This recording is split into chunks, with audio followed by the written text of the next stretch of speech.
Hey guys, tonight we're heading deep into the highlands of medieval Ethiopia, where the scent of warm beeswax clings to the wind and caravan bells chime like lazy lullabies. You're perched on a narrow mountain path, the kind that doesn't care much for guardrails or your modern sense of personal safety. Below, the Rift Valley stretches into dusty mystery, while above, terraced farms and sleepy monasteries cling to slopes like they've always been there, because, honestly, they have. You're here to join a honey caravan. Yes, that's a thing. Picture donkeys with delicate woven baskets, sloshing gently with golden syrup sealed in gourds, led by men wrapped in layers of gauzy cotton, humming under their breath. The goal? To transport honey from remote highland apiaries to the far-off markets lit only by torchlight and stars. But no rush, we're taking the long, scenic route.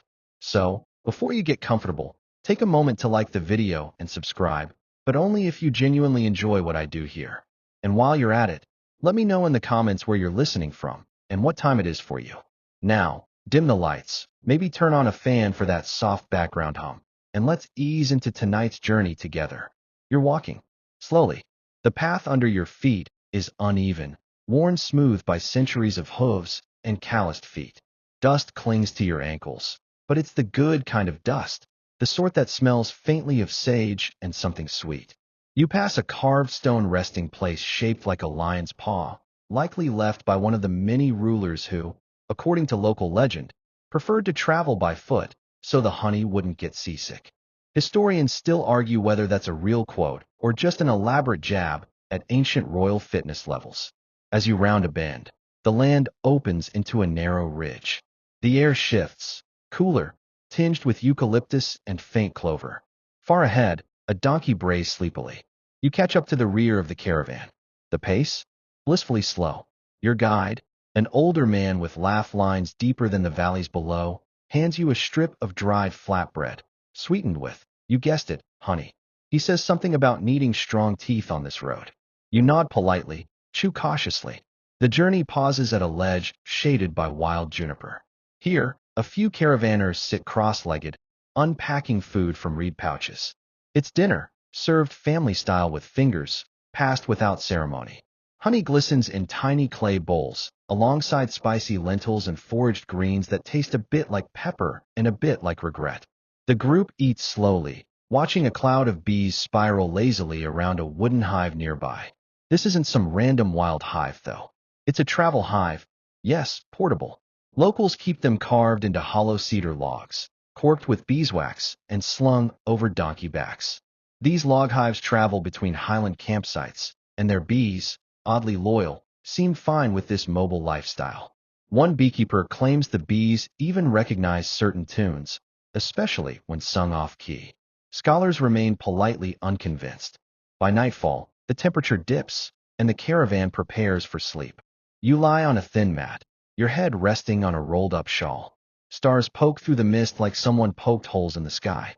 A few meters away, someone is softly reciting an epic poem, something about a lion, a lost flask of honey, and a misbehaving goat.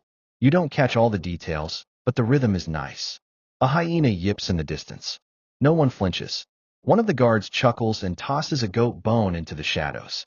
Apparently, feeding the hyenas is cheaper than hiring extra soldiers. You pull your shawl tighter, deciding not to overthink that logic. The mountains murmur in their sleep, and the honey road stretches on, ancient, patient, and just beginning to reveal its sticky secrets. Morning doesn't exactly arrive, it sort of hums into place. You wake to the low drone of bees and the muffled clinks of metal as the caravan stirs. There's a slow rhythm to things here. No one rushes. Even the donkeys seem to stretch before moving.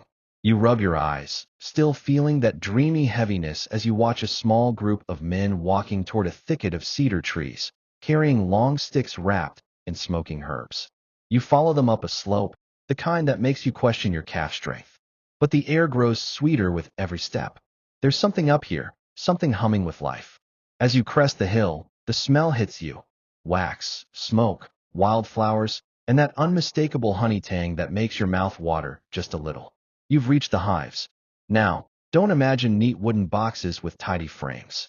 This is no modern apiary. These hives are ancient, carved cedar logs, some blackened with age, others still fragrant from the forest. They're propped in the crooks of trees, tucked under boulders, and even wedged high into cliff faces. Bee ladders dangle precariously from rocks, and you think, for just a second, that you might have wandered into the set of an extremely chill action movie. One of the beekeepers squats near a log hive, whispering softly.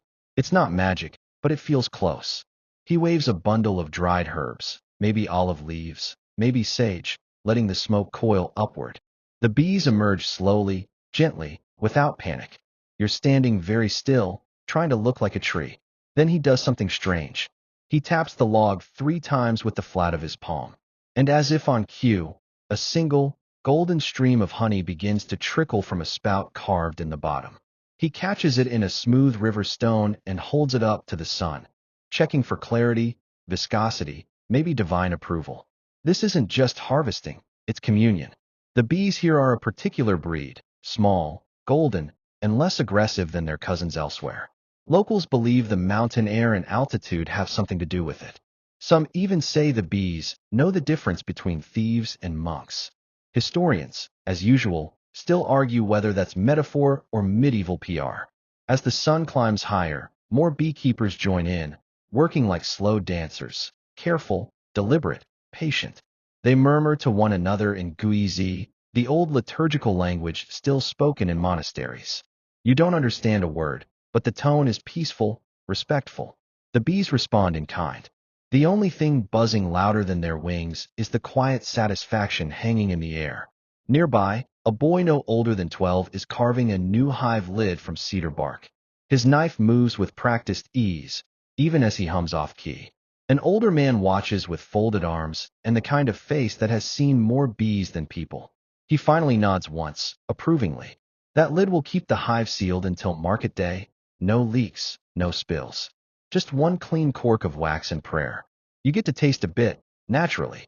Someone hands you a piece of barley bread and a little cup of golden syrup. It's almost too thick to pour, but warm from the sun, it eases into the cup like liquid glass.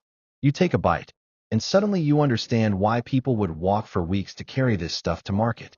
It tastes like flowers, sure, but also something older, like pine smoke and dust, and the smile of someone who knows your name but won't say it yet. You sit for a while, watching bees dance around your feet. A few land on your sleeve, but none sting. Maybe they know you're just passing through.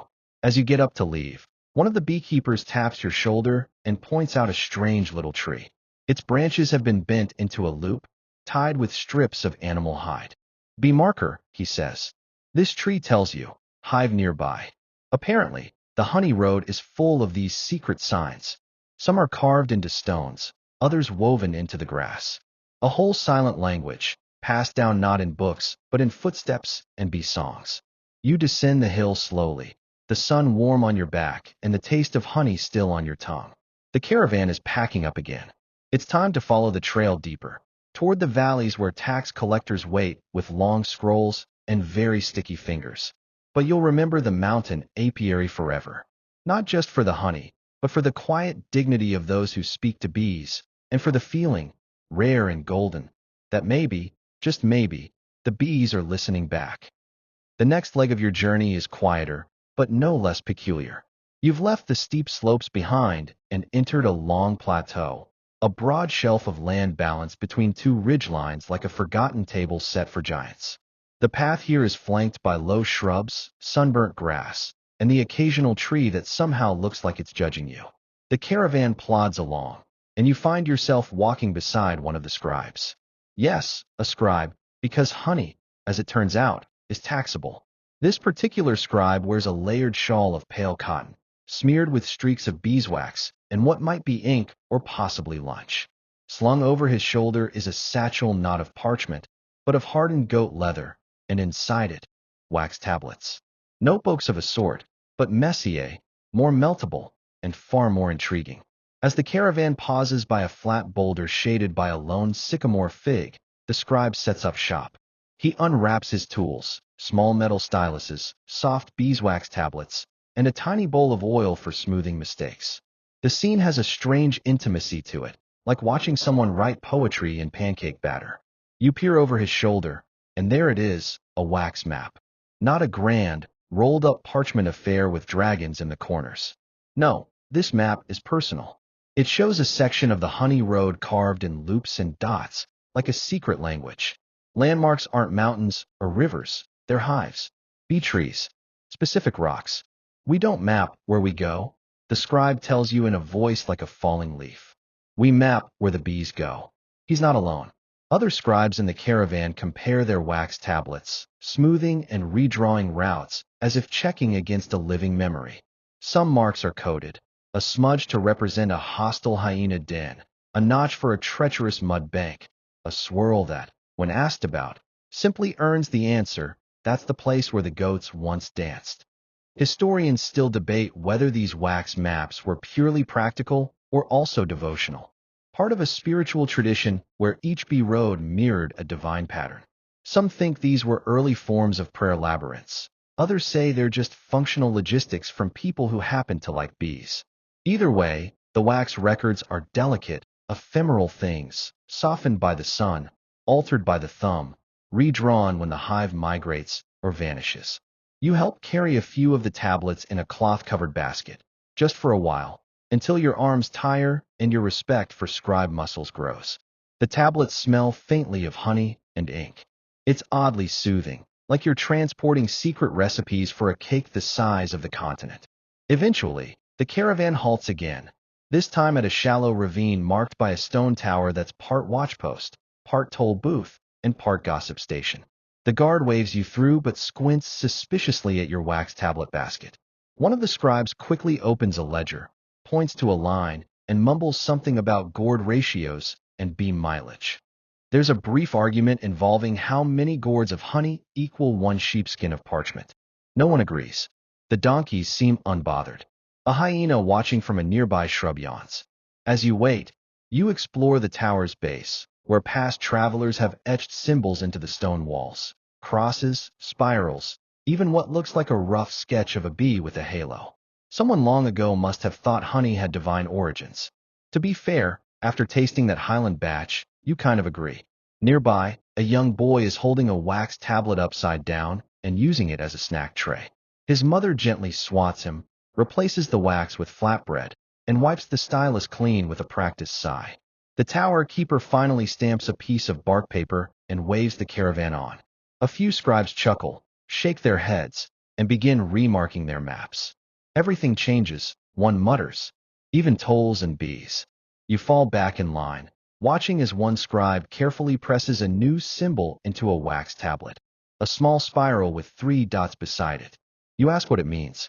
Bad honey, he says, frowning. From tired bees. You raise an eyebrow.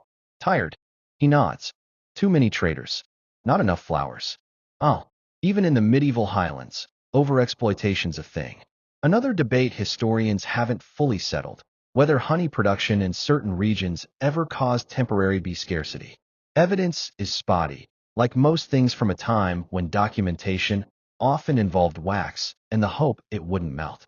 As the sun leans westward, the air cools again. The scribes pack their tablets into linen rolls and cover them with salted leaves, an old trick to protect them from the damp breath of night. You press your hand to one of the tablets and feel its warmth, faint but steady. These wax maps won't last forever. They're meant to be used, rewritten, passed on. Like stories, like dreams. The honey road continues, winding downward now toward a tax station where every gourd will be weighed and every drop counted. But for a moment, you walk among the map makers of bees, carriers of paths that shimmer only in sun-warmed wax, flickering with the memory of wings. You approach the tax station just as the sun begins to slide behind the hills, washing everything in the soft glow of amber. It's an appropriate hue, really. Everything on this road seems to shimmer with some form of honey light. Even the dust kicked up by the donkeys feels lazy, golden, and vaguely sweet-smelling.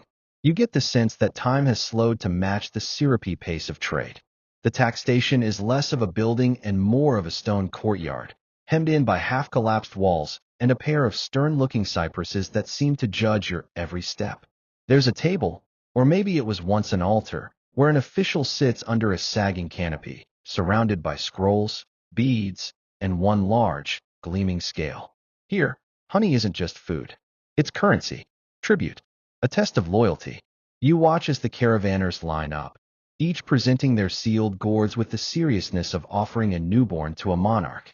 The official lifts each gourd, listens to it slosh, checks for leakage, and nods slowly. Occasionally, he opens one and dabs a finger in, tasting it with the gravitas of a royal sommelier. One caravanner is asked to taste his own honey, which you think is a test. He grins nervously and declares it fit for angels. The scribe nearby writes that down verbatim. You wonder if that will count as a legal classification someday. You inch closer to the table, careful not to bump the enormous scale. It's a finely balanced contraption, with clay weights shaped like animals, each weight representing a different tax bracket. A little lion for imperial routes, a goat for local trade, a donkey-shaped one for don't ask questions. The tax collector places a goat weight beside a gourd and mutters, seems fair. Then he winks at you, though it's unclear if that was the joke or the bribe. Historians still argue whether these taxes were standardized or negotiated on the spot. Some claim detailed ledgers survive, while others believe the scribes just had good memories and a flair for dramatic number-making. What's clear, though, is that the honey was heavily regulated, too precious to leave unaccounted, too delicious to leave untaxed. You move past the table to a quieter section of the courtyard. There, an older man sits carving symbols into a wooden pole with a knife that looks older than the stone walls. He tells you, without looking up, that each honey caravan leaves behind a totem, a message post recording the quality of the harvest, the mood of the bees, and the behavior of the tax official. A sort of Yelp review, medieval style. You ask him how many symbols are carved in that pole. Too many, he replies, still carving. But none about the bees quitting. That's something. Another traveler nearby overhears this and offers a different perspective. He claims the bees did quit once, refused to make honey. All flew west. People blamed a comet, or a monk's curse, or a batch of sour gourds. No one could agree. So they carved a sad little bee with drooping wings into the pole and called it a season. The story sounds suspiciously made up, but the detail with the sad bee carving? That feels too precise to be entirely false. As the last gourd is tallied and stacked into baskets, you're invited to join the meal. Tonight's dinner is simpler than before, just barley porridge with fried onions and, of course, a drizzle of honey. It's comforting, mildly sweet, and served in old bowls that have probably seen more stories than you've read in your life. During dinner, the conversation turns to the Queen's court. Not a person, the actual court, in the capital, where honey taxes are rumored to fill an entire storeroom, sealed and stacked in perfect geometric towers. Some believe the emperor drinks nothing but honeyed milk. Others whisper that imperial bees are fed on roses grown in gold-dusted soil. Real or not, the image lingers. Someone mentions a bee-shaped gold pendant that was gifted to a visiting Yemeni scholar centuries ago.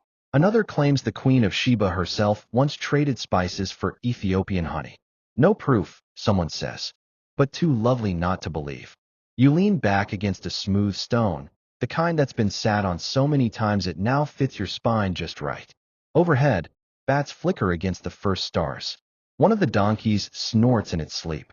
The tax collector has fallen asleep at the table, head resting on a scroll labeled Gourd Ledgers, Year of the Long Rains.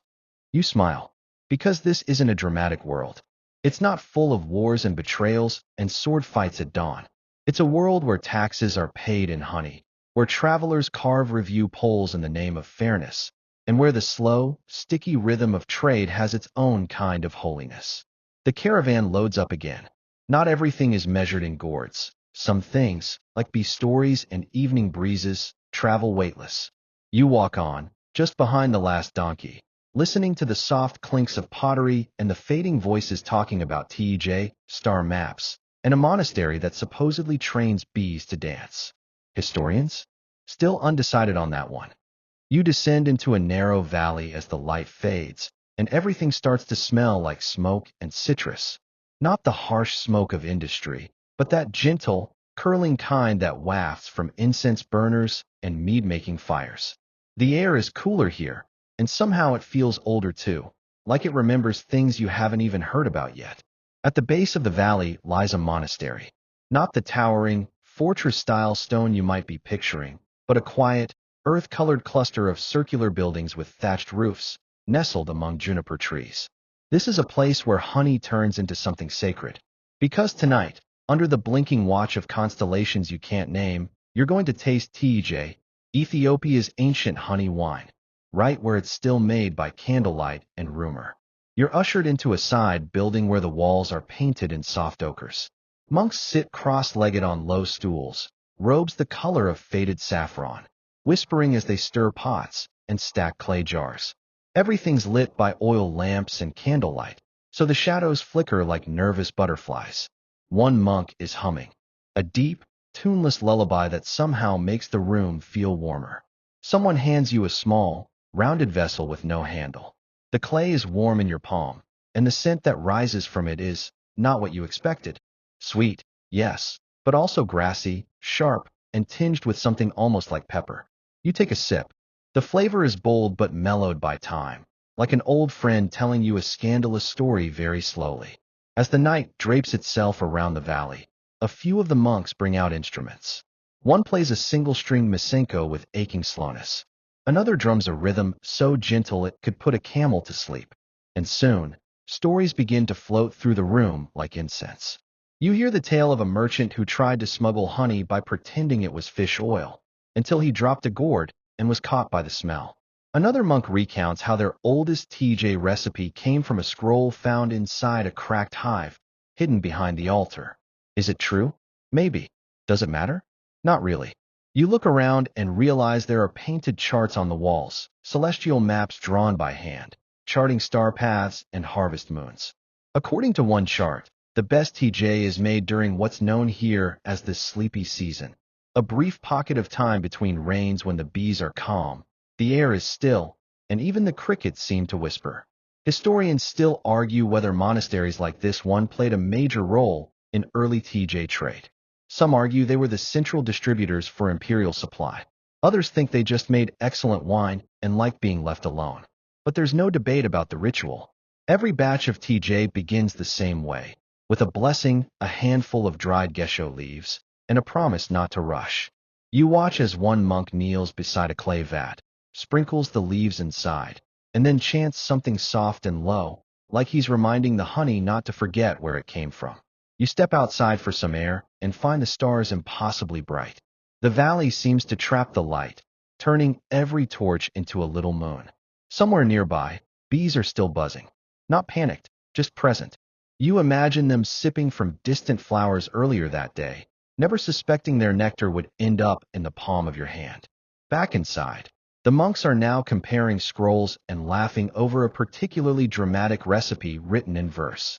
It includes instructions like, wait for the moon to tilt before stirring, and avoid eye contact with the north wall. You wonder if that last part's metaphorical or just very specific local wisdom.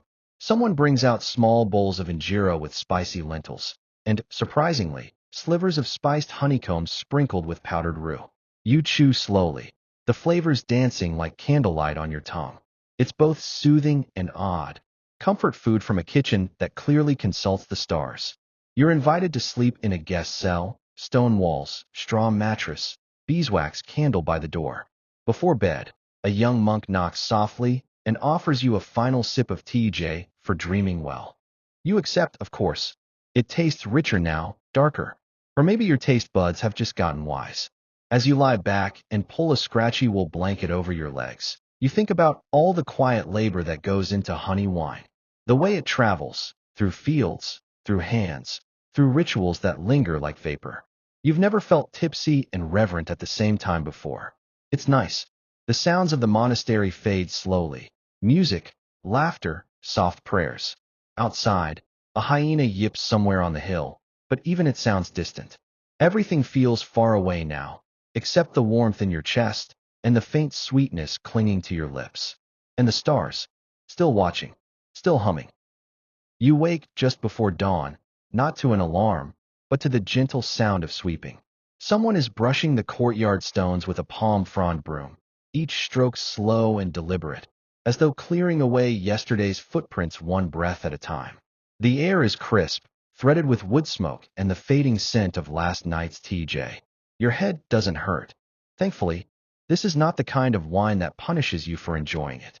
The caravan is already stirring. Clay gourds clink softly as they're packed into padded baskets, and the donkeys look only mildly offended to be awake this early. Breakfast is simple: boiled grain with milk, and, of course, a small spoonful of honey. One of the monks chuckles as you eye your portion. Don't ask for more, he warns. We measure it by the bee's mood. You're back on the trail shortly after, climbing through low brush and thorny thickets. The ground flattens again, and soon the buzz of conversation shifts to tonight's destination, a night camp known for its unusual guards. By midday, the sun is high and lazy, and you stop to rest beneath an acacia tree, the donkeys grateful for shade. One of the younger caravanners picks up a stick and draws in the dust. He sketches out the next stretch of road, then adds little symbols: a gourd, a lantern, and, most mysteriously, a hyena with a necklace. You think it's a joke until he points dead ahead and says, "Hyena toll booth." You'll see. Sure enough, as twilight drapes the land in violet shadows, you arrive at the edge of a clearing marked by stone piles and old bones. Not ominous, just practical. Beyond it is a rough camp of woven straw fences, scattered fire pits, and a single large hut with a thatched roof and what might be a carved hyena face above the entrance. The camp isn't abandoned. It's manned, loosely, by two guards who sit on stones with long spears propped beside them. But the real enforcers? They're slinking in from the shadows, even now. Hyenas. 4 of them, mottled and lopsided, but clearly in charge. Here's how it works, apparently. The guards feed the hyenas each evening: scraps, bones, the occasional roasted goat foot, and in return, the hyenas patrol the perimeter. Loud noises? They investigate. Strangers sniffing around at night? They handle it. One guard swears they can distinguish between a thief and a harmless merchant just by sniffing their breath. Historians remain unconvinced, though some do admit hyenas were often semi-domesticated in certain regions. You sit near the fire as one of the guards explains the backstory. Started years ago, he says, when a thief tried to steal from the honey baskets and got his sandals chewed off. Didn't even scream, just ran into the night barefoot. Since then, we keep them fed. They keep us safe. One of the hyenas snuffles up to you, its eyes oddly calm. It looks at your hands, sniffs your pack, and then trots away, unimpressed. You've passed the vibe check. Dinner tonight is grilled maize, roasted roots, and, yes, honey sauce. One of the guards mixes it with fermented butter and green chili, which sounds horrible and tastes confusingly good. Someone plays a stringed instrument that only has 2 notes. Somehow, they still manage to play a lullaby. As the stars bloom overhead, the conversation turns to dreams. Not ambitions, literal dreams. One woman in the caravan describes a recurring vision of a golden bee that whispers in Guizi. Another swears she once dreamed of a night market with no people, only bees wearing tiny satchels, trading flowers for wax candles. The guards nod. Apparently, dream sharing is common out here. Sometimes the road gets inside your head, one says, especially if the honey's been fermenting in the sun. You glance at your gourd and decide maybe it's time to stop sipping for the night. The hyenas prowl the edge of camp now, their forms ghostly in the firelight. One chews lazily on a bone, pauses, and stares into the darkness. Then it makes a low sound, almost a sigh, and resumes gnawing. You feel oddly protected. You unroll your mat near a small pile of stones that someone tells you was once a bee marker, back when hives were kept even out here in the drylands. There's no honey nearby now, but the symbol carved into one stone, a spiral with 2 wings, remains. You fall asleep to the sounds of chewing, snoring, and the occasional muted bark. The camp is calm, wrapped in the strange safety only semi-domesticated scavengers can offer. No bandits tonight, just bone collectors with a sense of duty and a taste for goat scraps. Dawn arrives not with birdsong, but with the low, rhythmic tapping of a stick on stone. One of the guards is making his rounds, gently knocking each caravanner's water gourd to wake them. You blink into the silver light, stretch out beneath a sky still smudged with stars, and spot one of the hyenas lying belly up near the coals, snoring softly like a dog that's far too pleased with itself. The camp is already breaking down. Mats rolled, baskets strapped, gourds gently shaken to test for leaks. You sip warm water that tastes faintly of clay and something smoky. Then shoulder your pack and begin walking west, toward the ancient heart of the trade, Aksum, or at least what's left of it. By midday, the land shifts again, scrub giving way to gently rising hills dotted with enormous stone stelae. At first, they look like misplaced obelisks or badly parked columns, some leaning at dramatic angles like they've had a few too many sips of TJ. But these are the famed fallen monoliths of Aksum, silent giants from a time when Ethiopia commanded ports, minted coins, and exported honey along Red Sea routes. You pass one that lies cracked in 3 places, each break worn smooth by centuries of rain and the occasional curious goat. A boy sits on one of the fragments, carving a spoon from a twig, completely unbothered by the grandeur beneath him. The caravan pauses here, as it always does. Tradition, reverence. Also, the shade's decent. One of the older traders begins telling a story, speaking slowly and rhythmically as he arranges a handful of pebbles on the ground like props. The tale is about the Sea King of Aksum, a ruler with a crown made of wax and a throne of salted fish who once demanded that his taxes be paid in honey sealed with the songs of bees. Impossible, someone scoffs, chewing dried mango. Historically ambiguous, the storyteller corrects. But you can't disprove it either. Historians still argue whether the Aksumite Empire truly used honey as tribute to the same degree legends claim. There's evidence, coin hoards with bee motifs, shipping records in Sabaean script, but no solid consensus.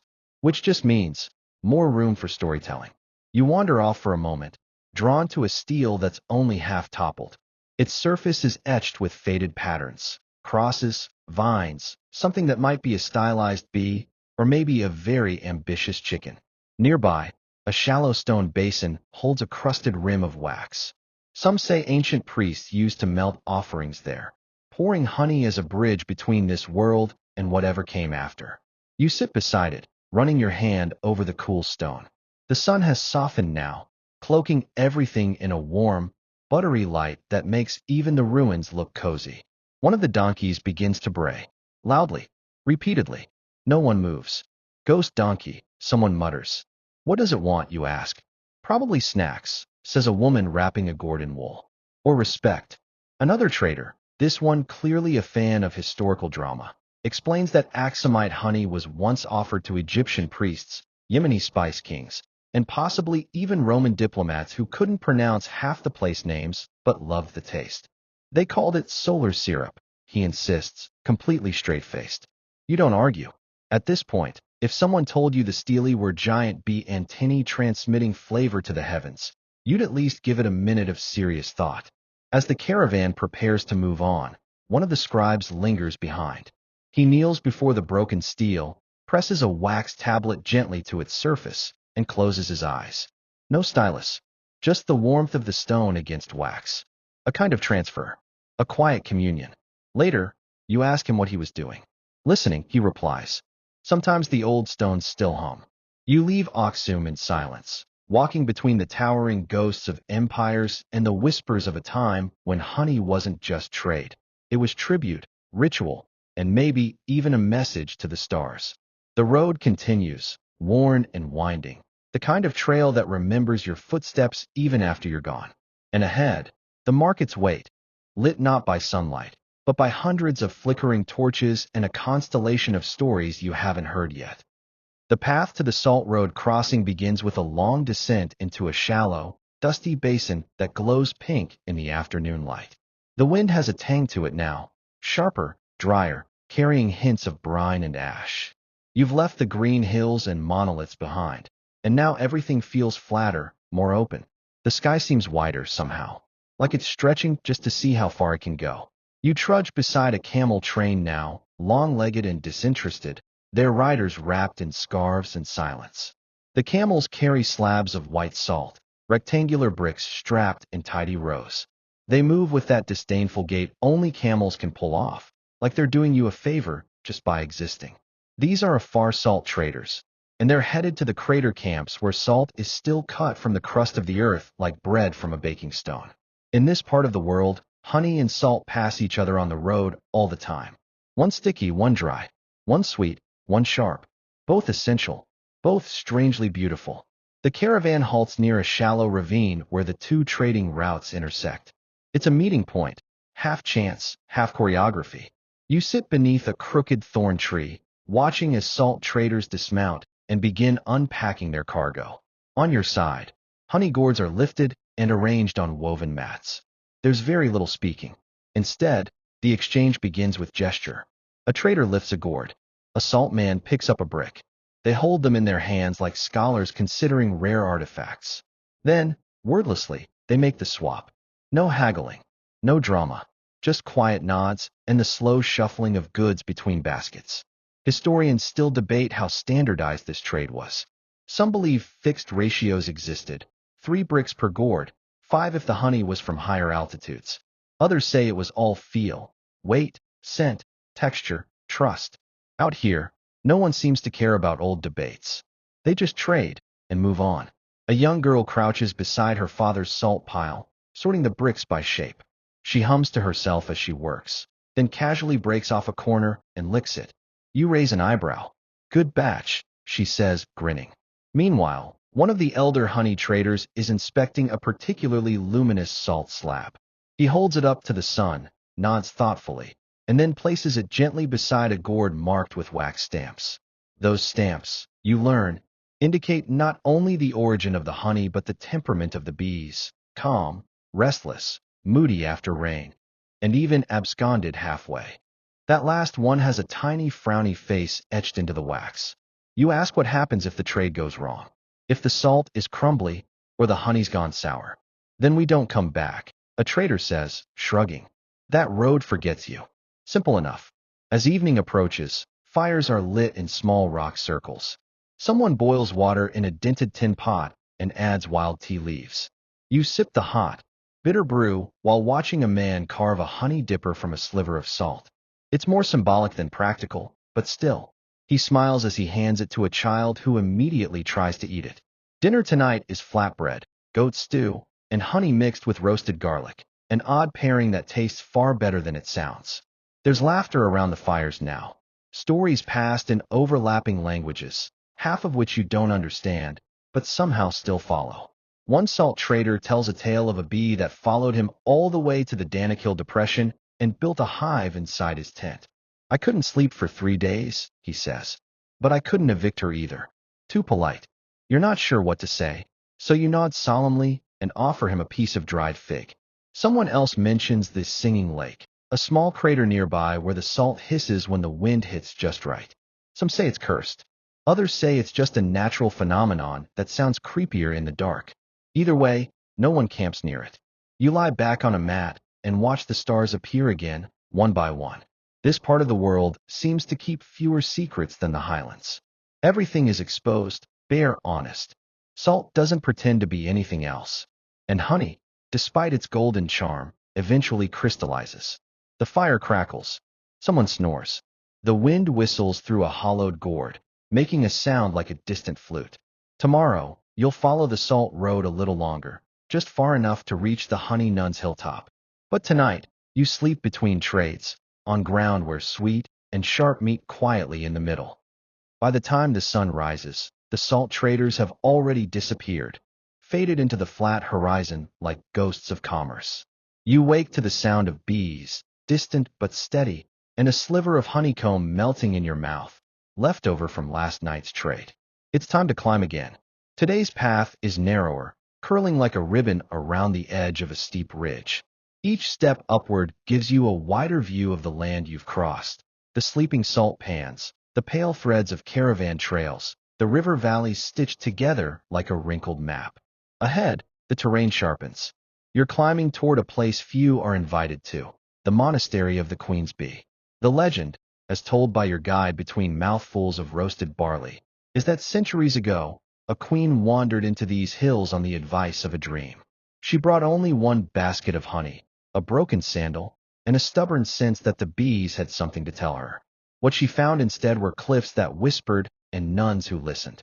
It takes most of the day to reach the monastery, a cluster of stone buildings clinging to the mountainside, partially hidden behind terraces of wild herbs and the occasional defiant cactus.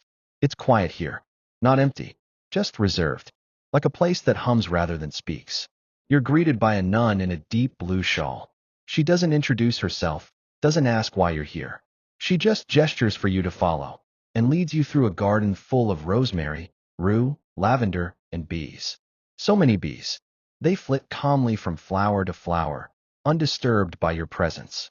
Their hives are arranged like miniature towers, woven structures tucked under eaves, built into crags, even hanging from tree limbs in a curious kind of order. It feels less like a farm, more like a conversation, one that's been going on a very long time. You're brought to a shaded courtyard where another nun is grinding herbs into a paste. It smells medicinal, earthy, and sharply sweet. Royal jelly, the first nun says. For the queen's skin. She doesn't mean a monarch. She means the hive's queen bee, who, according to monastery belief, must be honored with ointments just like any human sovereign. You think she's joking, but no one laughs. The nuns here are guardians of a specific line of bees, believed to be descendants of the queen's dream hive, the one from legend. Whether this is myth or genetics, no one agrees.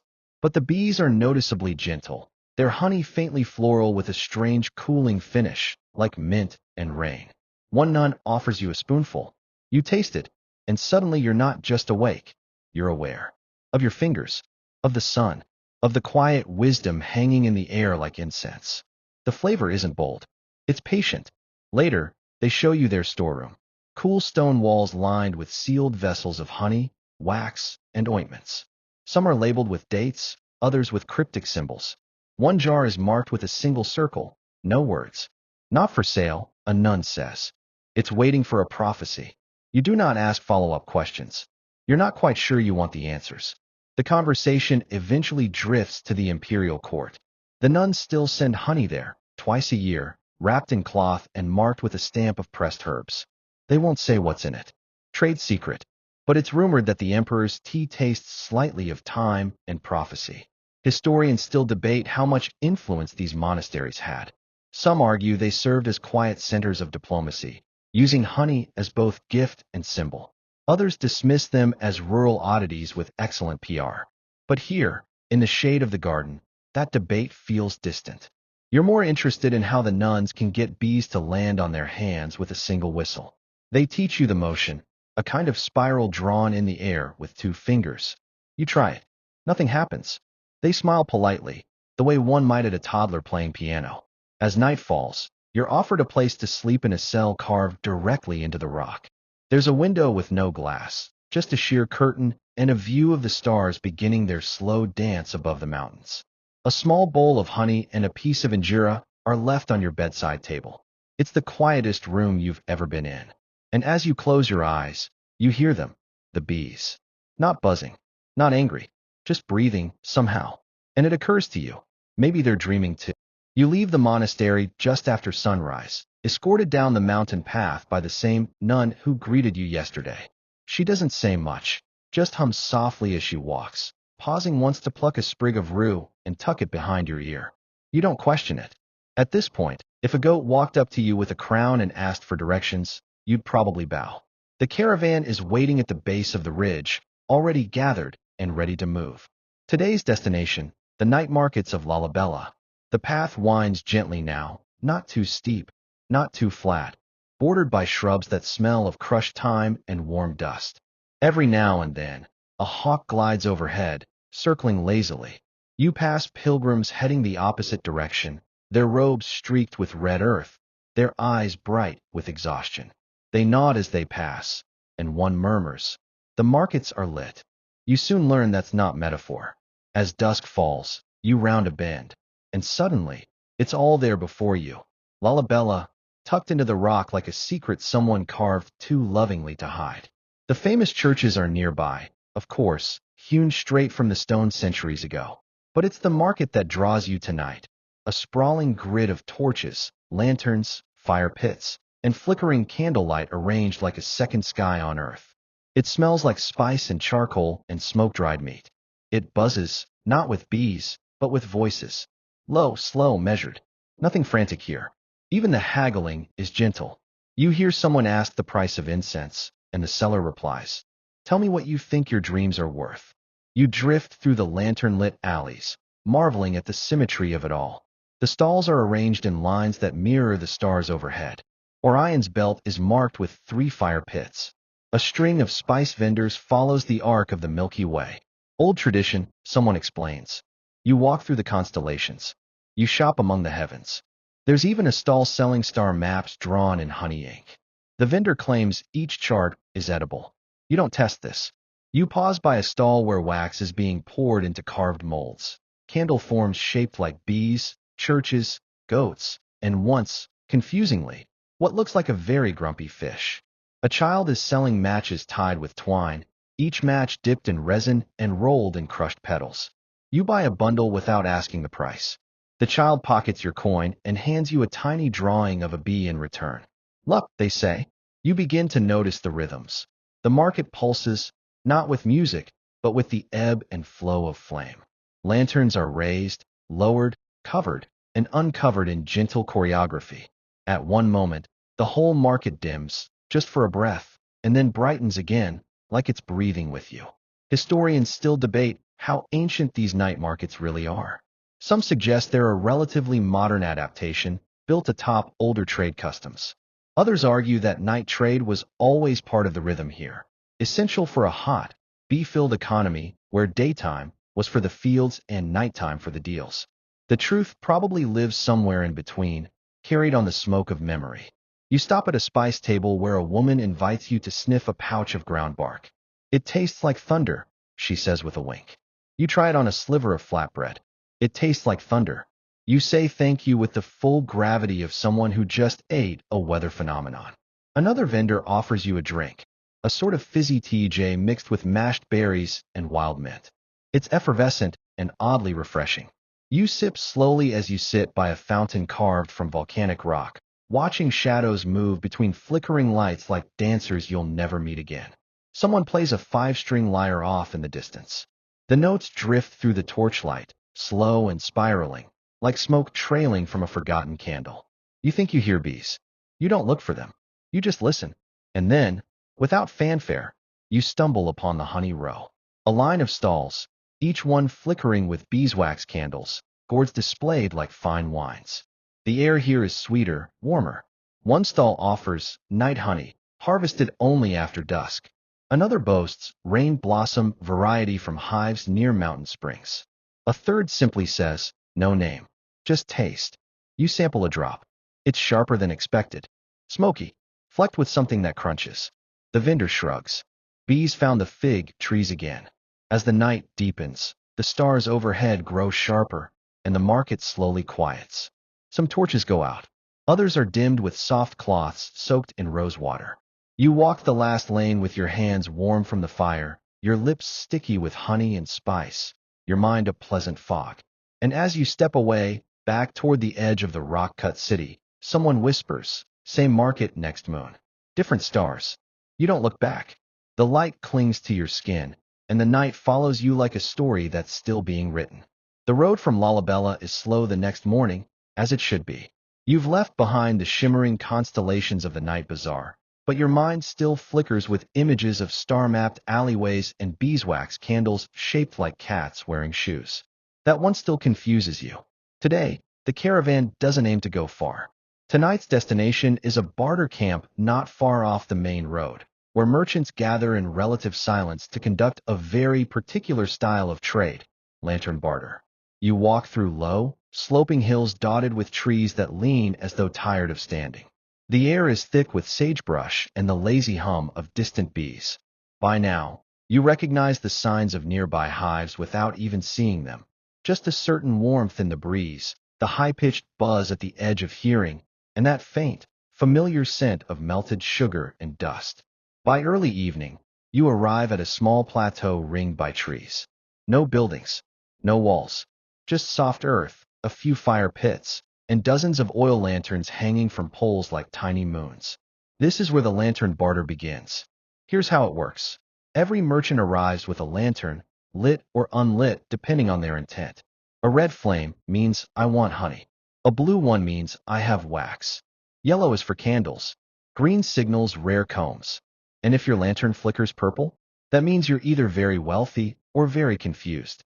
No one speaks. That's part of the tradition. Deals are made with nods, hand signals, and the movement of light. It's oddly beautiful, like watching fireflies communicate in some forgotten semaphore. You sit on a woven mat and watch two traders circle each other, lifting their lanterns high, then low, then extinguishing one before relighting it with a different hue. Moments later, a gourd and a wax block change hands. Not a word spoken. You try to participate, somewhat clumsily. A local child lends you a lantern with a green filter. You light it and wait. Eventually, a woman with a red lantern approaches. She studies you for a long moment, then sets a small wax comb in your lap and extinguishes her flame. You do the same, handing her the beeswax bomb you forgot you were still carrying from the monastery. It's not quite a fair trade, but she smiles and walks away. You think that means you did okay. One of the elders later explains that lantern barter isn't about strict value. It's about balance, he says, while cleaning a cracked gourd. Honey and wax, both come from labor. But light? Light comes from trust. Historians, as expected, disagree about this ritual. Some argue it's a symbolic remnant of older priestly rites, used to exchange blessings rather than goods. Others suggest it was simply a clever way to trade quietly during times when words might attract unwanted attention, like soldiers, or thieves, or nosy monks. There's even a theory that the colors themselves were once part of a bee-based calendar system, tracking seasonal flows by flame hue. You're not sure who's right, but watching the soft waves of color rise and fall over the camp, you begin to suspect the truth is less academic and more luminous. As the sky darkens fully, the lanterns grow brighter. Some merchants place them in small clay bowls and float them in a shallow pond at the camp's edge. Others hang them from low branches, letting them sway in the breeze like sleeping stars. Dinner is simple again: roasted roots, soft cheese wrapped in fig leaves, and honeycomb grilled lightly over coals. You try a bit with a slice of smoked meat and accidentally invent a flavor combination that could probably earn you a royal appointment. Someone hands you a carved candle shaped like a lion. For protection, they say, or at least dramatic lighting. Before bed, you help one of the traders stack and used lanterns into a reed basket. You notice that some of them have tiny etchings along the rim: stars, birds, honeycomb patterns, and once, inexplicably, what looks like a pair of dancing bees holding hands. Family lantern, the trader says, smiling. Pass down. You sleep near the lantern pile, your lion candle flickering gently at your side. The air smells like warmed wax and cedarwood. Somewhere in the camp, someone plays a one-note flute, its melody so slow it might just be a stretched-out sigh. And as you drift off, you imagine the lanterns still blinking in the dark, messages flickering back and forth between dreamers who don't need words to understand the trade. By mid-morning, you've left the lantern camp behind and begun climbing again. The air is drier now, thinner, and touched with something sharp, something holy. The terrain is rockier, the paths more narrow, and every step kicks up a puff of dust that glows golden in the light. You pass through gullies where the only sound is your own breath and the low hum of wind slipping between stone. The goal today isn't just movement, it's illumination. You're heading toward a pilgrimage route that winds between cliff-hewn churches, through passageways so narrow you sometimes have to turn sideways. It's said that only the truly faithful, or those carrying exceptionally stable baskets of honey, can navigate the tunnels without stumbling. Naturally, you're here for the candles. The first scent hits you before you see the chapel: frankincense. Not sharp or overwhelming, but layered, like something that's been burning for centuries and knows how to pace itself. Then comes the smell of beeswax, warmed, slightly floral, tinged with cloves. You round a bend and enter a shaded hollow where a group of women are gathered. They sit around low tables, their hands moving in a slow, practiced rhythm as they roll candles from sheets of softened wax. These aren't factory-perfect cylinders. They're rustic, a little lopsided, and utterly beautiful. Some are braided like hair. Others are pressed with sprigs of thyme, mint, or crushed myrrh.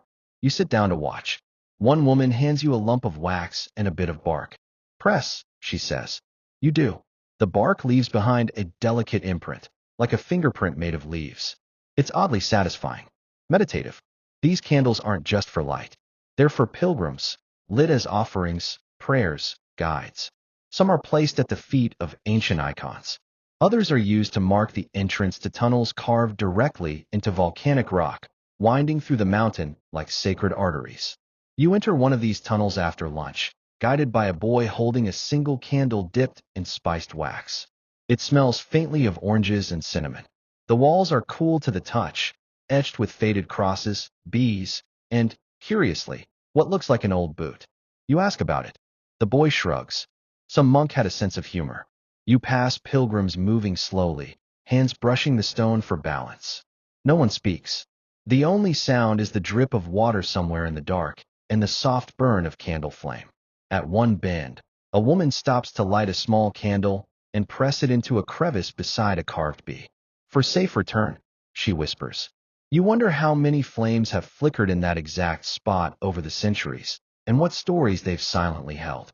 Historians still argue whether these tunnel candles served purely spiritual functions or whether they also acted as navigation aids for nighttime traders and smugglers.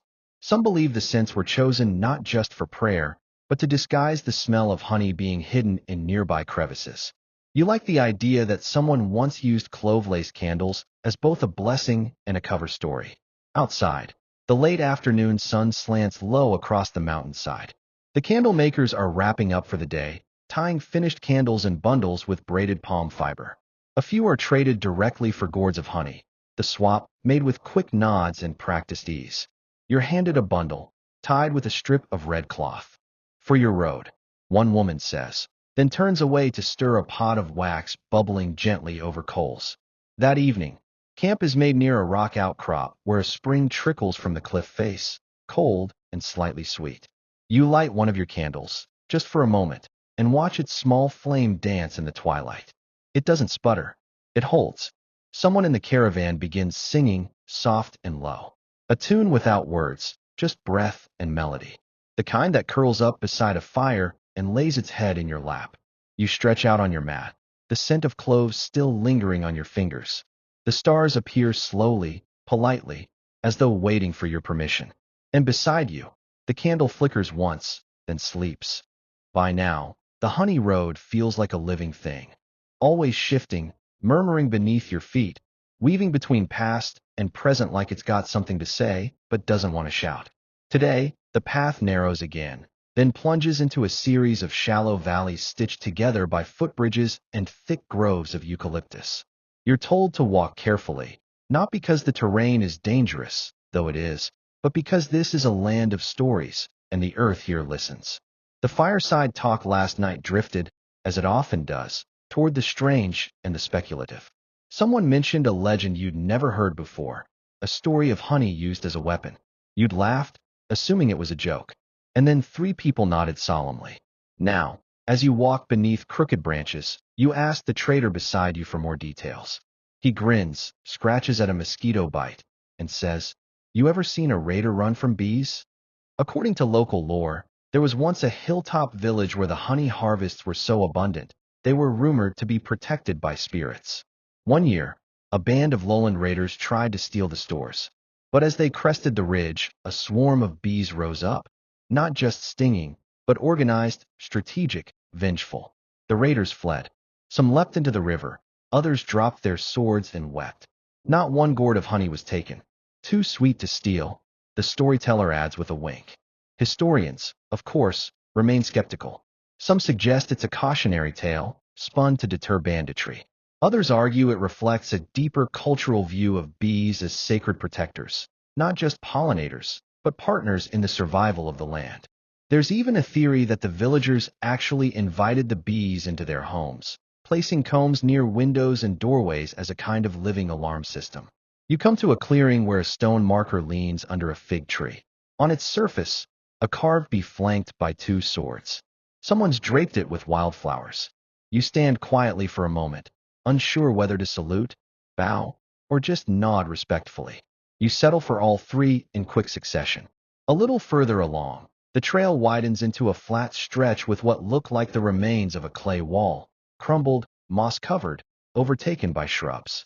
A few carved honey pots lie cracked in the dirt, and nearby, you spot an old wax mold in the shape of a falcon. No one quite knows what this place once was: a market? A hive depot? a gathering spot for the mysterious honey militia. The locals call it Sweet Keep. As you walk, the group begins sharing other honey warfare legends. One woman swears her grandmother knew a recipe for sting paste, made from crushed wasp husks and honey, applied to spear tips. Another claims her uncle once trained bees to follow his whistle. He couldn't control them, she admits, but they did follow him, for better or worse. There's laughter, of course. No one's quite sure how much of this is true. But that's the magic of the honey road. Stories don't always need to be proven. They just need to stick. Camp that evening is set in the shadow of a massive boulder shaped vaguely like a reclining lion. Bees hover lazily near the blossoms of a nearby tree, and the air is thick with the scent of warm sap and something citrusy. Dinner is roasted lentils with a drizzle of ginger-infused honey and flatbread fried on river stones. You watch a child smear some on a stick and wave it like a torch before licking it clean. You consider doing the same, but opt for dignity. Barely. Later, a fire is lit. The stars come out, and someone begins to sing one of the older ballads, a slow, droning song about a warrior who wore beeswax armor and carried a honey gourd instead of a shield. The melody is haunting, hypnotic. You wonder how many generations it's passed through. The song ends with the warrior laying down his gourd, letting it shatter on the earth to feed the flowers. Everyone applauds softly. You lie down not long after, staring up at the sky and thinking about bee battalions and sticky swords and queens who dreamed of wings. You still haven't decided whether any of it is true, but you find yourself hoping it is. Because there's something oddly comforting about a world where honey could defend a village, and bees might just chase away the dark. You wake up slowly, stretching beneath the lion-shaped boulder as golden morning light spills over the stones like poured honey. Someone nearby is already tending a fire, and you can smell coffee, rich, earthy, spiced with cardamom. You sit up, bleary-eyed, and accept the tiny, handleless cup you're handed without question. It's still hot, and the steam curls into the air like a whispered invitation to keep dreaming just a little longer. The caravan isn't moving today. Instead, the group has settled for a day of rest near a small plateau, an impromptu market of sorts, but more social than commercial. There are no toll booths, no taxes, no hyenas on patrol. Just gossip, games, and goats. And debates. Oh, the debates. You've heard that honey is the great unifier, but today you learn it's also the great divider, particularly when it comes to one delicate, green ingredient, mint. The first argument you overhear begins calmly enough. Two older men are sitting cross-legged under a tree, each cradling a gourd of TJ. One insists that mint has no place in coronation recipes. It's a leaf, he grumbles, not a royal decree. The other shakes his head furiously and taps his gourd. It cools the nerves. You think emperors don't get nervous? Soon, more voices chime in. Someone claims that the oldest imperial TJ recipe includes mint and 3 pomegranate seeds for luck. Another swears mint was banned entirely after a certain noble choked on a stem during his speech. A younger caravaner pipes up, but my uncle says mint was sacred to the queen bee. Historians, unsurprisingly, are split on the issue. Some ancient scrolls reference green herb infusions, but it's never clear whether that's mint, basil, or simply whatever was growing closest to the hive. Monastic records occasionally mention blessed leaves, but offer no specifics. The debate has never been settled. Today, clearly, is no exception. You watch as the mint camp sets up a makeshift TJ station using hollowed gourds, wildflower honey, spring water, and, yes, a few aggressively torn mint leaves. The anti-mint camp, in response, begins brewing their own batch, sans greenery, but with a twist of wild orange rind for imperial authenticity. Someone brings a log for judging. The tasting ritual is informal but taken very seriously.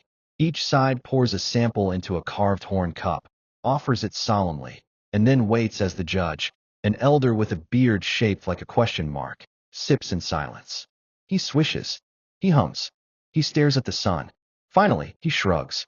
Mint's fine, but don't overdo it. A diplomatic resolution, one that nobody listens to. Instead, the debate branches into entirely new territories. Someone wants to know if bees prefer mint fields to clover. Another insists that mint-fed bees make more honest honey. Someone else declares that bees can be trained to sniff out only the finest sprigs.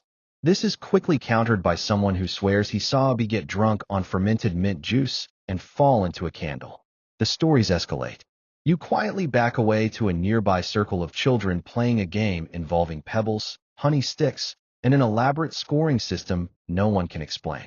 One child offers you a pebble and says, "It's the mint stone. If you hold it too long, you lose."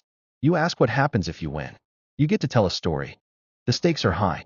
Lunch arrives in the form of foraged greens, lentil stew, and fried honey cakes the size of your palm. You eat under the shade of a tree whose bark smells faintly of eucalyptus and whose leaves hum with bees. The mint argument continues in the background, now dragging in unrelated grievances about goat-sharing etiquette and whose donkey snores the loudest.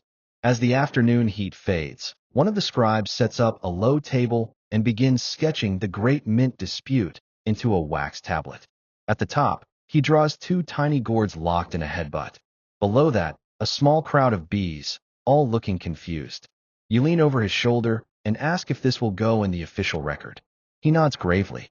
Future generations must know. The day ends with an impromptu performance. A traveling bard strums a crowar and sings a tongue-in-cheek ballad about a mint leaf that fell in love with a honeybee and ruined a perfectly good banquet. Everyone laughs, even the most stubborn mint opposer, who wipes his eyes and mutters, "It's still a weed." As stars return to the sky and torches flicker on, you lie back on your mat, full and slightly sticky. The debates soften into murmurs. Someone hums a familiar melody. A breeze rustles the mint bush beside your head. You smile, because maybe mint belongs in the Honey Road story after all, not because it's essential, but because it's memorable. And sometimes, what people remember is what makes history feel alive. The next morning, your body wakes before the sun does. There's a hush over the camp. Not just silence, but a deeper kind of stillness, like the world's holding its breath. You sit up slowly, stretch your limbs, and watch a few flickers of firelight still glowing in the embers of the cooking pit. A donkey snorts softly nearby, as if to remind you that breakfast isn't going to cook itself. Today, the honey road curves toward the desert fringe. You set out after a light meal.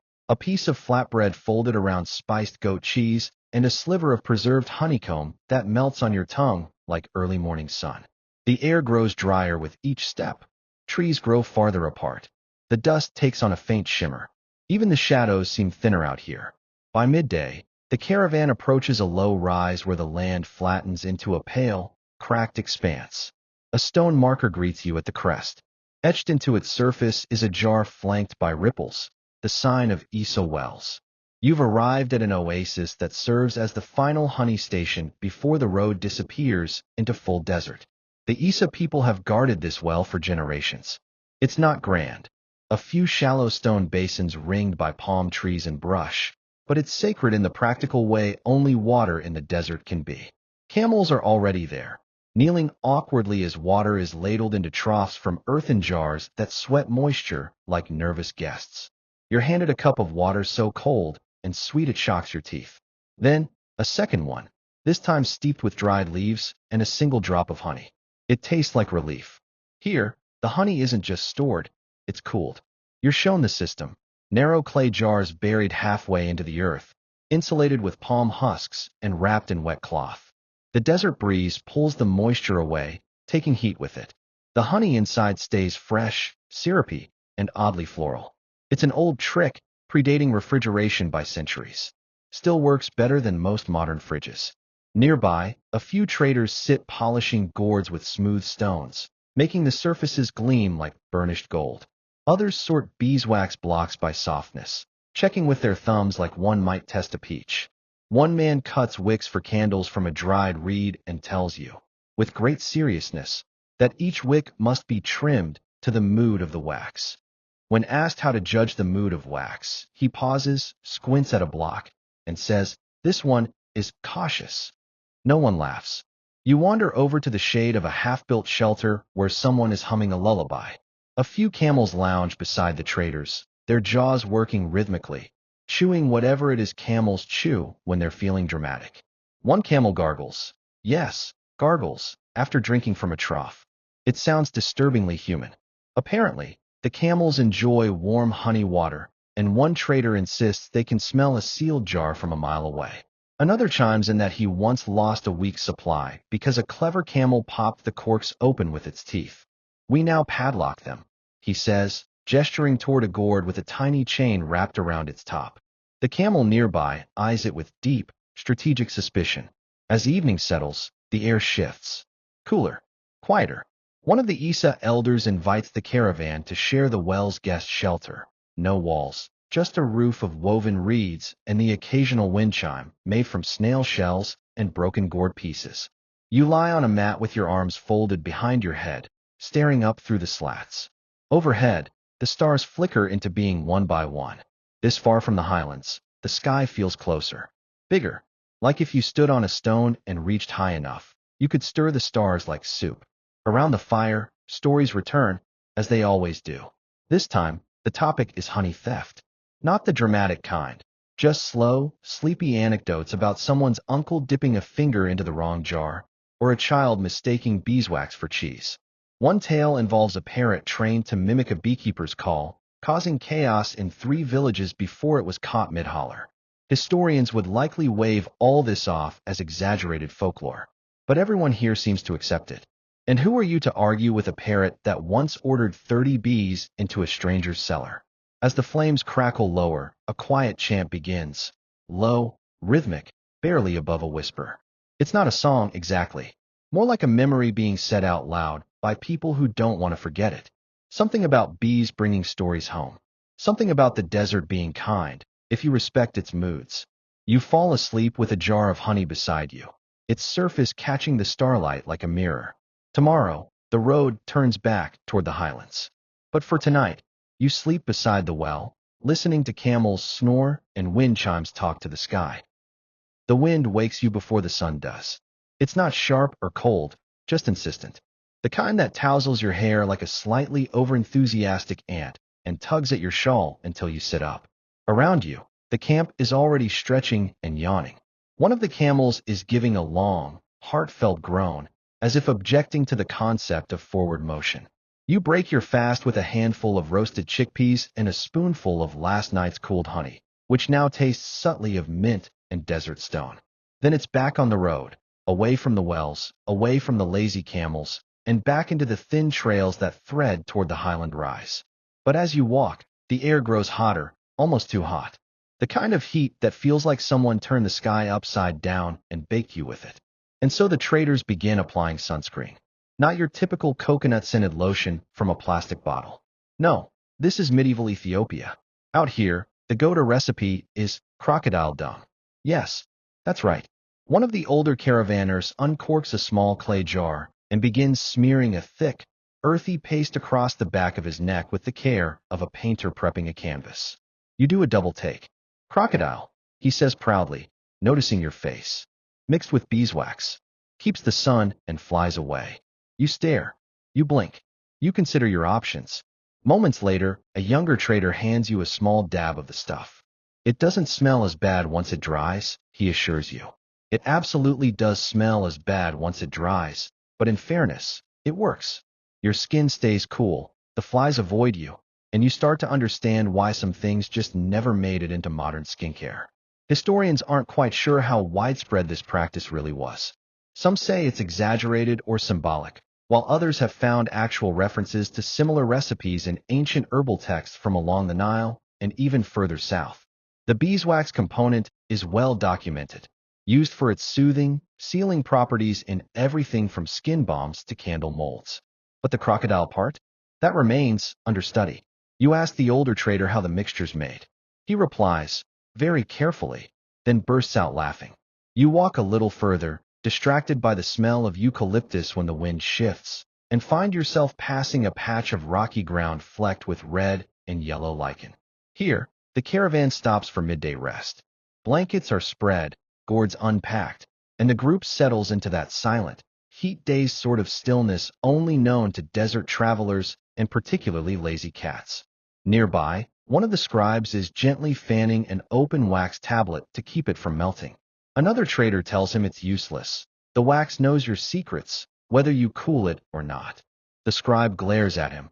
then carefully presses a palm leaf into the wax to mark a route shaped like a question mark. Lunch consists of dried okra, spiced lentils, and a dish described as heat-fighting stew. You're not sure how stew fights heat, but it contains hibiscus leaves, fenugreek, and a swirl of sour honey that somehow chills your mouth even while it burns your tongue. You nap afterward, half curled in the shade of a rock shaped suspiciously like a sleeping dog. When you wake, someone has drawn a little bee on your sandal with charcoal. You never find out who. As the caravan packs up again, a dust devil dances across the horizon, spinning lazily like it's got nowhere urgent to be. A child laughs and tosses a handful of petals into it, and for a few seconds, it looks like the world is swirling with red confetti. The path ahead turns steeper as you begin climbing back into the highland foothills. Trees reappear, gnarled and patient, clinging to the slope like old men who refuse to move just because the wind tells them to. The air grows cooler again, and the crocodile dung balm starts to harden slightly, forming a faint waxy crust that makes your skin feel oddly safe. You try not to think too hard about that. As evening falls, the group finds shelter near a rock ledge that juts out over a series of low terraces. The view is sweeping: valleys, hills, the shimmer of distant fields. Somewhere, bees are working late, chasing the last light home. You sit by the fire, and one of the younger travelers offers you a small pot of balm, this time made from beeswax, wild thyme, and a single drop of aged honey. For the face, she says. No crocodile. You thank her and apply it, enjoying the faint tingle. It smells like safety and spice. Someone begins humming, soft and tuneless, as the flames crackle low. The stars begin to blink on, and the land exhales the heat of the day. You curl up on your mat, hands still faintly sticky, skin coated in a strange, soothing armor, and wonder what other secrets the bees have kept from you. Probably just enough to keep you coming back. You descend into a narrow valley the next day, following a shaded path where the trees grow thick and low, their branches brushing your shoulders like curious hands. The trail here feels forgotten, less like a road and more like a long-held breath. You're told this stretch is called the margin, not for its remoteness, but because it skirts the edges of old maps. Places cartographers once guessed at, then abandoned. And it's here, among mossy boulders and sun-dappled silence, that you stumble on something strange: a half-buried leather satchel, wedged beneath a tree root, crusted with time. The trader who spots it pauses, kneels, and gently pries it loose. Inside, faded parchment, cracked and curling at the corners, marked with spidery script in a language that's not quite local. Latin, Italian, Portuguese, Jesuits. The scribe beside you breathes the word like a spell, lifting one of the pages with trembling care. They passed through here, he says softly, a long time ago. Preaching, drawing, getting lost. What you hold in your hands are marginalia. Notes, sketches, fragments of impressions made by foreign missionaries who once followed the honey roads, not for trade, but for knowledge, conversion, and curiosity. And possibly better coffee. One page shows a crude map, a trail winding between hill symbols, tiny illustrations of trees, hives, and, most intriguingly, a crown bee surrounded by rays like a saint. Saint Mellifera, the scribe mutters. Patroness of patience and honey. Probably a joke. But then again, another sheet contains what looks like a half-translated recipe for TJ. Measurements in unfamiliar units. A finger's depth of water. Enough honey to coat a prayer bead. Next to it, someone has sketched a monk attempting to feed a gourd to a deeply unimpressed goat. The tone of the notes is strange. Part scientific observation, part diary, part travel log, sprinkled with gentle complaints about altitude, insects, and the persistence of local bees in attending morning prayers. Historians still debate the extent of Jesuit travel into the Ethiopian highlands. Some say they were confined to major settlements. Others point to finds like this, fragments hidden in forgotten places, as proof that they wandered further, listened more, learned things no one expected them to care about. The caravan pauses for the day. The find is too rare, too fragile to risk hurrying past.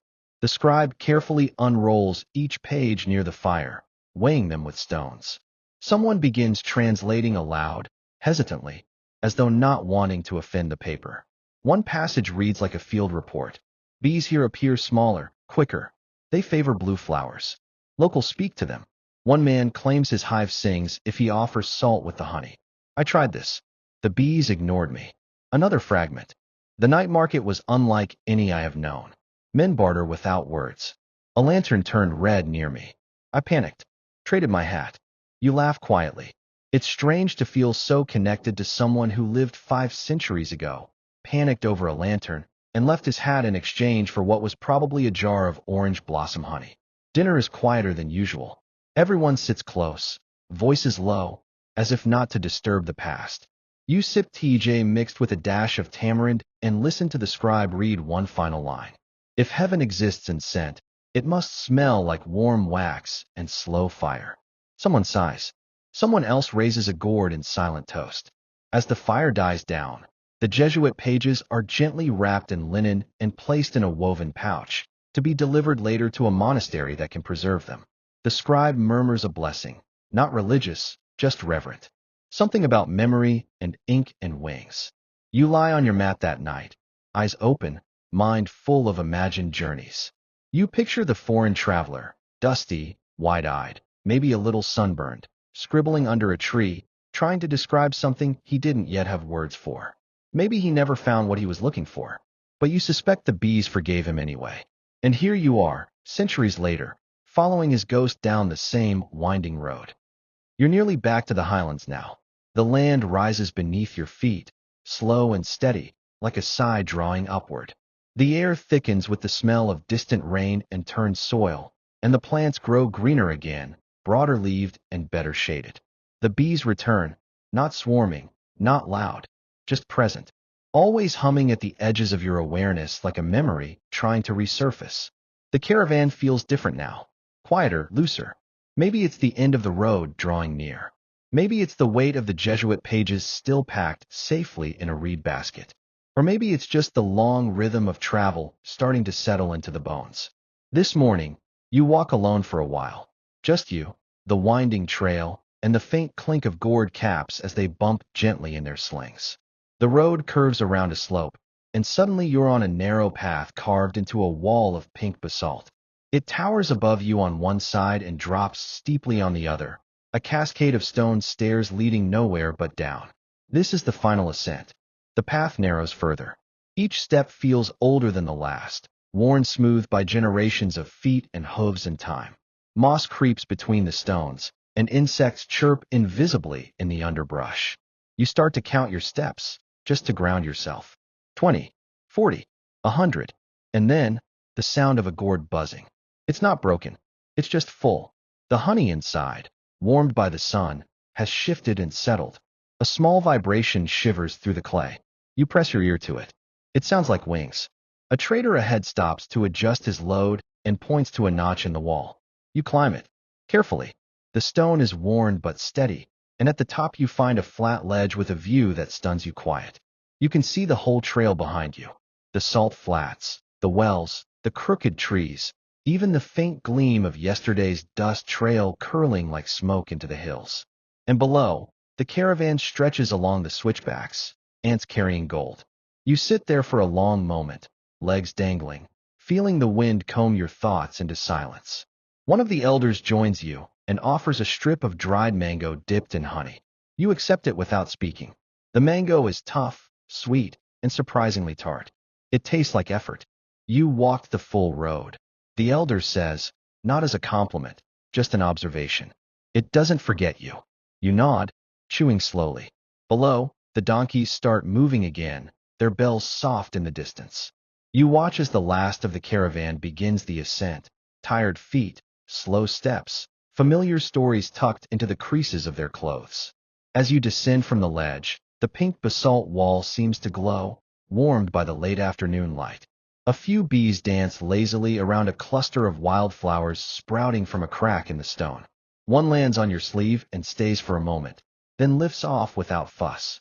At the top of the slope, the caravan halts at a rest station marked by 3 stones arranged in a triangle. This, you're told, is the traditional spot for returning caravans to reorganize. Not because it's convenient, just because it is. Traders unbuckle their packs, inspect their jars, and wrap their goods more tightly. Even the donkeys seem to sense that the road behind is ending, and the road ahead belongs to home. You help one of the scribes repack his wax tablets, which are softer now, slightly blurred from the heat, but still legible. He lets you press your finger into the margin of one tablet, a quiet signature, like a print in wet cement. You do it without thinking. You feel oddly honored. Dinner that night is made with fewer words and gentler gestures. Someone roasts root vegetables over a low fire and adds honey near the end, letting it caramelize slowly. You eat with your hands, wiping the sweetness off your fingers with a bit of cloth that smells of lavender and charcoal. One of the younger travelers offers a story, a dream he had the night before, where the bees wore tiny robes and held court beneath a gourd-shaped moon. They judged me, he says. I don't know what for. Did they sting you? Someone asks. No, he replies. They just hummed until I apologized. You all laugh, quietly, the way people do when they've been on the road too long and feel a little like ghosts. As you lie back that night, pressed between earth and sky, the basalt wall behind you still faintly warm from the day, you think about the journey. Not just the steps, the days, the hills, but the spaces in between. The arguments over mint, the parrot thief, the wax maps and water-cooled jars, the sainted bees and the singing lanterns. And as your eyes close, you feel the soft vibration of honey in motion, not loud, not sharp, just a gentle hum that settles into your chest like a second heartbeat. You sleep easily. The road has accepted you. The final leg of the honey road doesn't feel like an ending. It feels like an ember, still warm, still glowing. A quiet aftertaste of something sacred and slow. You wake before the sun crests the ridgeline, the air soft and silver, as if the morning itself is hesitating. Around you, the caravan is already stirring. Not hurried, not tense, just that gentle bustle that comes with routine practiced 1,000 times. Jars are checked, gourds are tapped, blankets are folded with sleepy precision. You begin the walk without ceremony. There's no trumpet, no chant, no landmark shouting. Here ends the journey. Just the quiet slope of a hill. A path worn smooth by centuries of feet, leading toward the final ember market. These aren't the grand bazaars of Lalabella. This is different. This is where the journey curls into itself. You arrive by midday at a broad, grassy plateau dotted with flat stones and stubby fig trees. It doesn't look like a market at first, just a shaded field. But as you settle into the space, you begin to see it. The coals, the stalls, the flicker of low flames beneath carefully tended embers. There are no roaring fires here, just soft, glowing braziers nestled in rock circles. Around each one sits a trader with a basket of goods and a stack of warm stones to rest their jars on. It's a hush market. No shouting, no bartering, just warmth. And stories. A woman stirs a pot of honey over coals, slowly caramelizing it with a pinch of powdered ginger. She gestures for you to sit. You do. She ladles a spoonful onto a round of flatbread and hands it over. It's rich and smoky, like sunlight that lingered too long on a hillside. You sit in silence. Everyone does. The tradition here is simple. Speak only in memory or metaphor. You listen as an elder quietly shares a tale about a jar of honey that waited 3 generations before it was opened. Another speaks of a beekeeper who never named his bees, only sang to them. One man claims his father once trained a candle to only burn when he smiled. It's unclear whether any of this is true. That, of course, is the point. The honey here is different, aged, darker, thicker, some of it fermented ever so slightly. One trader offers you a taste of sleep honey, meant to be consumed at twilight with warm milk. Another lets you smell a sample labeled only with a symbol, a spiral inside a circle. When asked, he just says, it's for forgetting things softly. You wander from ember to ember, letting the heat and stories seep into your skin. The market isn't about trade. It's about reflection. It's the part of the road where movement slows to stillness, where the body catches up to the mind, where all the little things, mint leaves, camel gargles, parrot thefts, settle like dust on a shelf. You sit beneath a fig tree with your back against the trunk, chewing a piece of candied wax dipped in clove syrup. A bee floats nearby, then lands gently on your knee, pauses, and lifts off again without judgment. A child runs by holding a tiny jar marked with a wax seal shaped like a sleeping donkey. Dream honey, she calls. Only works if you believe in goats. You nod. Of course it does. As the sun sinks low, a final ceremony begins. Each trader lights a small beeswax candle, not to sell, but to place. One by one, the candles are set in a line along a stone path, their flames flickering in the dusk. You're handed one as well. You light yours from a dying ember, whisper something you're not sure is a prayer, and place it between two others. The light joins the rest, and for a moment, the trail glows with a line of tiny suns. You don't ask where the trail leads. You don't need to. As night settles, the market packs itself away slowly. No rush. No clamor. Just gentle folding, careful wrapping, quiet goodbyes. You settle onto your mat one last time, belly full, heart slow, head heavy. A breeze stirs the coals. Someone sings something with no words. And the honey road, like all good stories, begins to fade. Not vanish, just soften. Into something you'll carry, quietly, long after the journey ends. Wind down, 300 words. Now just breathe. You've walked far. Listen long. Let the rhythm of ancient footsteps and bee wings lull you deeper into a slower kind of time. Let the road dissolve behind your eyes now. The market fires dimming, the donkeys falling quiet, the honey jars cool and sealed, resting beneath palm-woven cloth. Let the last notes of distant flutes stretch thinner, softer, like threads being woven into sleep. The embers are still glowing, but gently now. They don't ask for anything. They're just there to keep the edge of night from going too cold. The wind has settled, tucking itself into the folds of the hills, and the trees are still. Even the bees have gone to their hives, where everything hums like memory. You are no longer walking. You're resting, breathing, letting your weight press softly into the earth. Your fingers are clean now. The dust is gone. The wax no longer clings.